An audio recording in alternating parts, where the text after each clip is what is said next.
নমস্কার, কেমন আছো সবাই? ঝুম্পা লাইফস্টাইল ব্লগে তোমাদেরকে স্বাগত।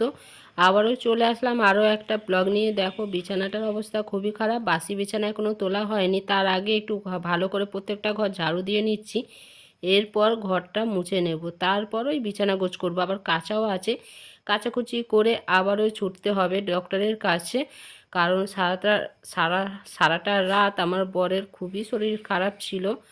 ওর এত কাঁপুনি দিচ্ছিলো, জ্বর ছিল না জানো তো, জ্বরের ওষুধও খেয়েছে, তারপরেও কোনো কাজ হচ্ছে না। কেন জানি না, এত কাঁপুনি দিচ্ছে, দুটো তিনটে কম্বল গায়ে দিতে হচ্ছে, তারপরেও ওর কাঁপুনি যাচ্ছে না। আর ওইদিকে ওই টুকটুক করে আমার বর একটু জল ভরে দিচ্ছে। আমি আবার যাব ঘরটা মুছে নিয়ে, তারপর যাব। ওকে বারণ করলাম যে এত জল ভরো না, শরীরটা খারাপ, তাও আমাকে একটু হেল্প করছে বারণ করা সত্ত্বেও। তারপর ও করবে, ব্রাশ করবে, তারপর আমি ওকে একটু লিকার চা করে দেবো। আর লিকার চাটা ওই যেরকমভাবে করি, একটু রাম তুলসী পাতা আর একটু লবঙ্গ, এইসব আদা এইসব দিয়ে একটু ওকে আমি লিকার চা করে দেব। আর কাঁপুনি তো দিচ্ছে বললাম তো, ডক্টরের কাছে যাওয়ার পরে, যেহেতু আমি পরে ভয়েস দিচ্ছি তাই এখনই বলছি, ডক্টরের কাছে যাওয়ার পরে ওর ব্লাড টেস্ট হয়েছে। আর ব্লাড টেস্ট ওই 3 রকম রিপোর্ট হবে এই তো। আর এই যে আমি বিছানাটা গোছ হয়ে গেছে, তবে এই কম্বলটা আমি আর আজকে গোছ করিনি। এই কম্বলটা মানে ও যখনই বিছানায় বসছে তখনই গায়ের মধ্যে এটা দিচ্ছে। আর এই দেখো আবার চলে এসেছি, একটু ডালিয়া বসাবো, সব কিছু রেডি করে নিয়েছি, শুধু একটু গ্যাসটা অন করব, করে বসিয়ে দিলেই হয়ে যাবে। আর ওইদিকে আমি একটু কুলেখাড়া শাক নিয়েছি, একটা ঠাকুমা এই বিক্রি করতে এসেছিলো 5 টাকা করে আঁটি, তো আমি একটা নিলাম।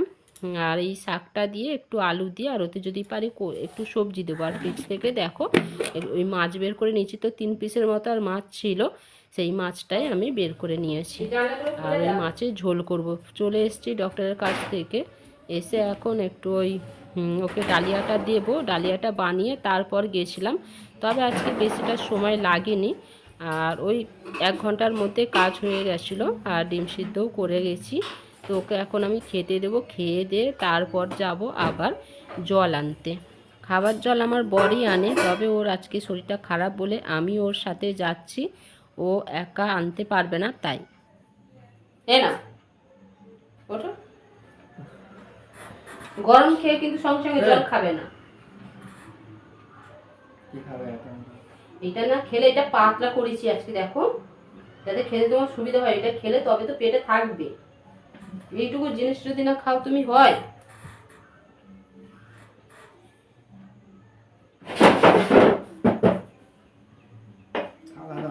এই রিপোর্টটা কবে দেবে? আজকে না কাল? ফোন করবে মানে একদিনের মধ্যে দেবে? কবার ব্লাড দিল? একবারই নিয়েছে। ওই মনের জোর রাখো, দাও আমাকে দাও। আর ইয়ে ওই কি কি test?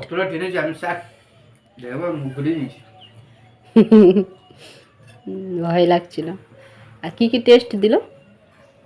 Dengue malaria typhoid. Dengue malaria typhoid, 3 রকম টেস্ট। বাড়িতে আসার সময় ওই 1 কিলোর মতো আটা নিয়ে আসা হয়েছে, গম ভাঙানো আটা, আর একটু অল্প ছিল, তার জন্যে আসার সময় 1 কিলোর মতো আটা নিয়ে এসেছি। কারণ আজ রাত্রে রুটি হবে, আর এখন করে তো প্রত্যেকটা দিনই রাতে রুটি হচ্ছে। আর পেঁয়াজকলি একটু নিয়ে আসবো, জল আনার সময় নিয়ে আসবো, পেঁয়াজকলি আলু ভাজা রাত্রিরে হবে, আর একটু মাছের ঝোল। তো আজকে এই মেনু।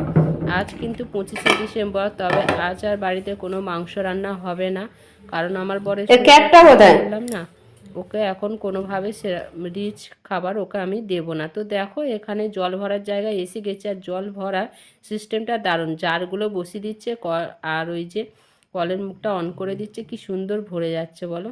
তো এই যে আসার সময়, জল ভরে আসার সময় এখানে একটা কেক আনা হয়েছে। আমার বর নিজেই বললো যে আজকে তো সেরকম কোনো আনন্দ করা হচ্ছে না। তো চলো একটা ছোট থেকে কেক নিয়ে নিই। আসার সময় যে পেঁয়াজকালি নিয়ে আসা হয়েছে, আর ওখানে ওই শাকটা ভালো করে ধুয়ে রেখেছি। চলো এখন একটু কেটে পাশের বাড়ি খাইনি এখন দিই, আর যেটু বাড়িতে আছে যেটুকু একটু দেবো। যাও, এটা কাটো, এটা খাওয়া হয়ে যাবে, এটা থাক, এটা খাওয়া হয়ে যাবে। ও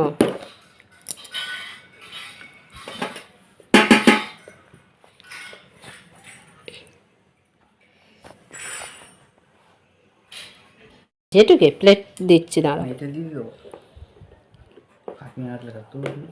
হ্যাঁ,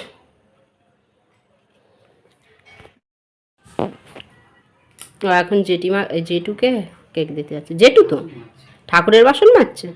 ও তাহলে পরে দেবে। তা এখন আমি আলু আর ওই পেঁয়াজকালি কেটে নেব। তো পেঁয়াজকালি আলু ভাজা হবে, তার জন্যে ভাজার আলু কাটছি। আর ওই একটার হাফ দিচ্ছি মাছের ঝোলে, কারণ আলুও খুব একটা খেতে চায় না। যেটুকু আলু দেবো সবটাই আমাকে খেতে হবে।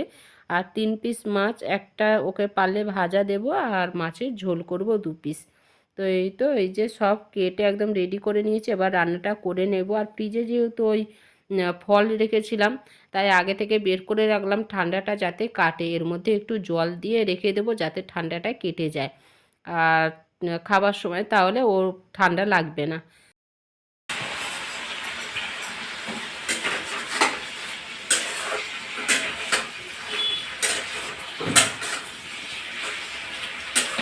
পেঁয়াজকালি থেকে জল নিয়েছে রেখেছে, জলটা গেলে তারপরে নুন দিতে, নুনটা দিলাম, নুনটা দেওয়া হয়নি।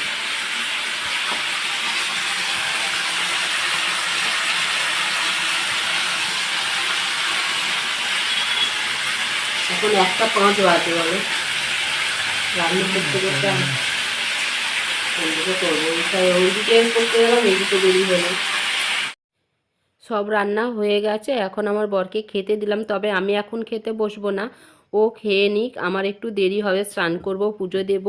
তাই চলো ওখানে দেখিয়ে দিলাম যা রান্না হয়েছে। আর এইদিকে আমি গ্যাস মুছে নিয়েছি, বাসনগুলো মেজে নিয়েছি, রান্নার বাসনগুলো, খাওয়ার বাসন এখনও মাজা হয়নি, খাওয়া দাওয়ার পরই মাজবো। এদিকে স্নান করে পুজোও দিয়ে দিয়েছি।